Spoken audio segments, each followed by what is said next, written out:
Bismillahirrahmanirrahim. Assalamualaikum warahmatullahi wabarakatuh. Perkenalkan, nama saya Wiryadi Putra Pratama, NIM 2003 0150 1040, kelas PJKRD. Baik, pada kesempatan kali ini saya akan membahas materi tentang sumbangan indera terhadap keterampilan. Sumbangan indera terhadap keterampilan manusia merupakan faktor penting dalam pembuatan gerak yang berorientasi pada keterampilan, baik untuk keterampilan sederhana maupun keterampilan tingkat tinggi.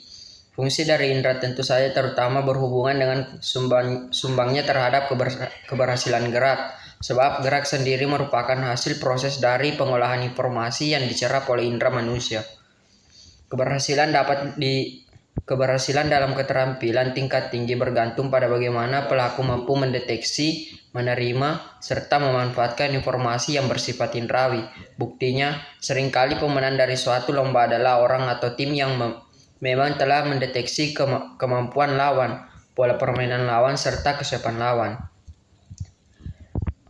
Sumber-sumber informasi indrawi. Yang pertama yaitu informasi eksteroseptif. Kata awal ekstero berarti informasi yang diterima bersumber dari luar tubuh. Informasi yang paling umum dalam eksteroseptif adalah yang berhubungan dengan mata atau vision.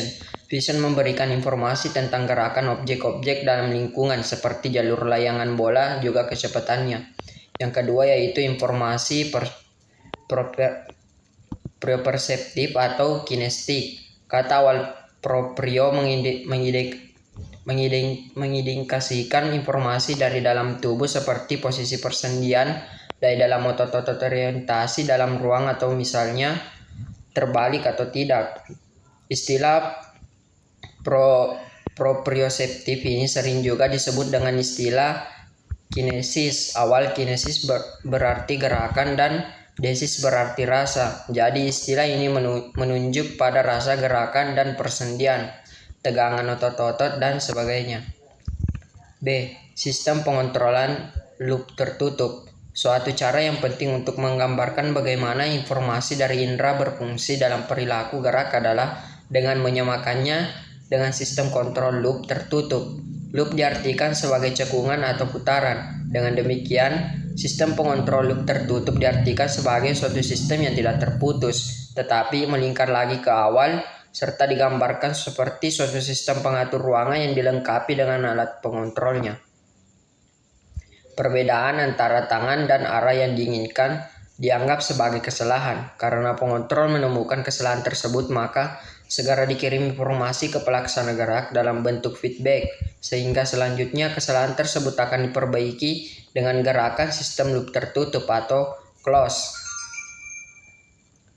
Eksekutif dilaksanakan oleh efektor dan kemudian dikembalikan ke komparator dalam bentuk informasi sensoris atau umpan balik atau feedback. Feedback loop ini memberikan sistem dengan informasi yang penting untuk memelihara kondisi yang diinginkan. Pengontrolan closed loop dalam model konseptual. Sebelumnya telah diperkenalkan model konseptual dari penampilan manusia yang menggambarkan bagaimana individu memproses informasi dalam 3 tahapan, yaitu pengenalan stimulus, pemilihan respon, dan programan respon. Dalam modul ini kita mencoba memperluas model tersebut dengan menambah mekanisme pengendalian closed loop. Adapun gambar contoh seperti di bawah ini. Model ini diharapkan dapat membantu kita untuk memahami proses yang terlibat dalam mengendalikan gerakan yang relatif lamban dan proses yang terlibat dalam pengontrolan gerak yang relatif cepat. Untuk gerakan lambat, penampil dapat membuat kompensasi selama aksi tersebut, sedangkan untuk gerakan yang lebih cepat, proses tersebut harus menunggu sampai setelah gerakannya diselesaikan untuk memperbaiki kesalahannya. Model loop tertutup yang digambarkan seperti di atas sangat berguna untuk memahami bagaimana sistem syaraf menjaga kondisi tertentu dari perilaku gerak manusia. Keterbatasan sistem loop tertutup. Model konseptual yang diperlihatkan pada gambar sebelumnya berisi sistem pengendalian tertutup yang melibatkan 3 tahapan pengolahan informasi. Memasukkan tahapan tersebut ke dalam sistem merupakan keuntungan karena pengolahan informasi memberikan kelenturan dalam pengontrolan gerakan dan memungkinkan berbagai pilihan dan strategi gerak. tergantung pada rangkaian tugas dan kondisi lingkungan tertentu. Sedangkan kelemahannya yang terutama adalah proses pengendaliannya yang amat lamban, terutama dalam tahapan pemrograman respon. Perilaku pelacakan cepat. Salah satu generalisasi penting yang harus diingat dari modul 8 adalah bahwa tahapan pengolahan informasi, khususnya pemilihan respon dan pemrograman respon, memerlukan perhatian dan waktu yang cukup besar.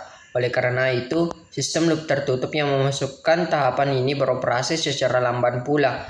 Ingatlah bahwa tahapan pengolahan tersebut merupakan komponen kritis dari situasi waktu reaksi, di mana sebuah stimulus atau input mengharuskan adanya kegiatan pengolahan untuk bisa menghasilkan sebuah respon.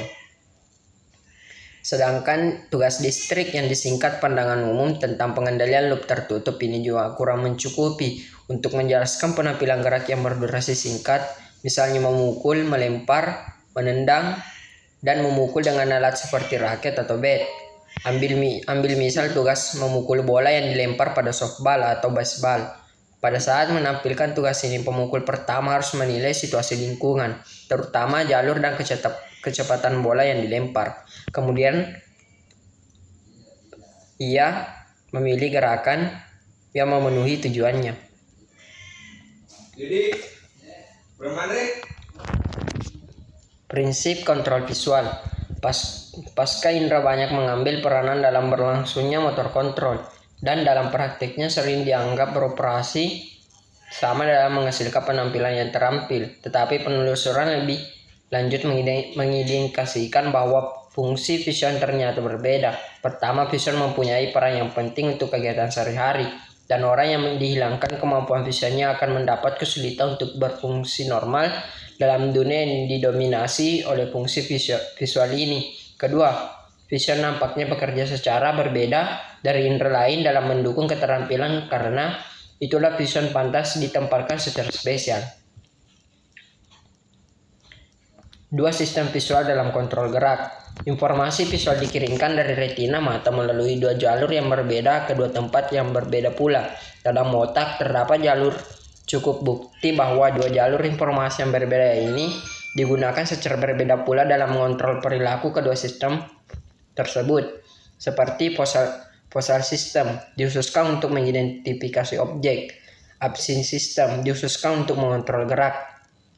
Yang kedua yaitu kontrol visual dalam keterampilan gerak. Bagaimana informasi visual digunakan untuk mengontrol gerakan, dan apakah faktor-faktor yang menentukan efektivitasnya. Untuk tetap harus dibedakan antara kedua fungsi visual di atas dalam hubungannya dalam mengontrol gerak, terutama karena keduanya mempunyai fungsi yang berbeda.